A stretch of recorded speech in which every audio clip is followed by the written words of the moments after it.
നമുക്കറിയാം തമിഴ്നാട്ടിൽ തമിഴ് ഭാഷ, തമിഴ് മണ്ണ്, തമിഴ് വീര്യം പോരാത്തതിന് തമിഴന്റെ എന്തെല്ലാം ഉണ്ടോ അതെല്ലാം വലിയ സംഭവമായി പ്രകീർത്തിക്കുന്ന ഒരു മാനസിക രോഗം നിലവിലുണ്ട്. മാനസിക രോഗമെന്ന് ഞാൻ പറഞ്ഞതല്ല, ഇപ്പോൾ മദ്രാസ് ഹൈക്കോടതി തന്നെ ഇത് പറഞ്ഞിരിക്കുകയാണ്. അതുകൊണ്ടാണ് ആ വാക്ക് ഞാൻ എടുത്തുപയോഗിച്ചത്. ഈ തമിഴൻ, പച്ചത്തമിഴൻ, മഞ്ഞത്തമിഴൻ, ചുവന്ന തമിഴൻ, അങ്ങനെയുള്ള പല തമിഴന്മാരും അരങ്ങുമാണെന്ന ഈ തമിഴ്നാട്ടിൽ ഇവന്മാർക്കെല്ലാം നട്ടപ്രാന്താണ് എന്നാണ് ഇപ്പോൾ മദ്രാസ് ഹൈക്കോടതി പറഞ്ഞിരിക്കുന്നത്. തമിഴ്നാടിനെ പ്രത്യേക രാഷ്ട്രമായി പ്രഖ്യാപിക്കണം എന്ന് പറഞ്ഞുകൊണ്ട് ഇപ്പോൾ ഹൈക്കോടതിയിലേക്ക് ഒരാൾ വച്ച് പിടിച്ചിട്ടുണ്ടായിരുന്നു.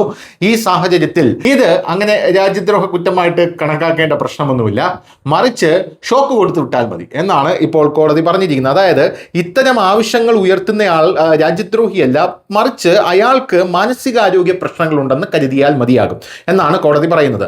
ശല്യം എന്നതിൽ കവിഞ്ഞ പ്രശ്നങ്ങളൊന്നും അതുകൊണ്ടുണ്ടാകില്ല എന്നാണ് ജസ്റ്റിസ് ഭരത ചക്രവർത്തിയുടെ ബെഞ്ച് അഭിപ്രായപ്പെട്ടത്. അതായത് ഇവന്മാർ പൊതുശല്യമാണ്, ഇവന്മാർക്ക് മാനസിക രോഗമാണ്, അതുകൊണ്ട് ഇതിനെ അങ്ങനെ രീതിയിൽ എടുത്താൽ മതി, ഇത് രാജ്യദ്രോഹ കുറ്റം ചുമത്താൻ പറ്റിയ പ്രശ്നമൊന്നുമല്ല എന്ന് കോടതി പറയുന്നു. അർഹിക്കുന്ന അവജ്ഞയോടുകൂടി അവഗണിച്ച് കളയുക.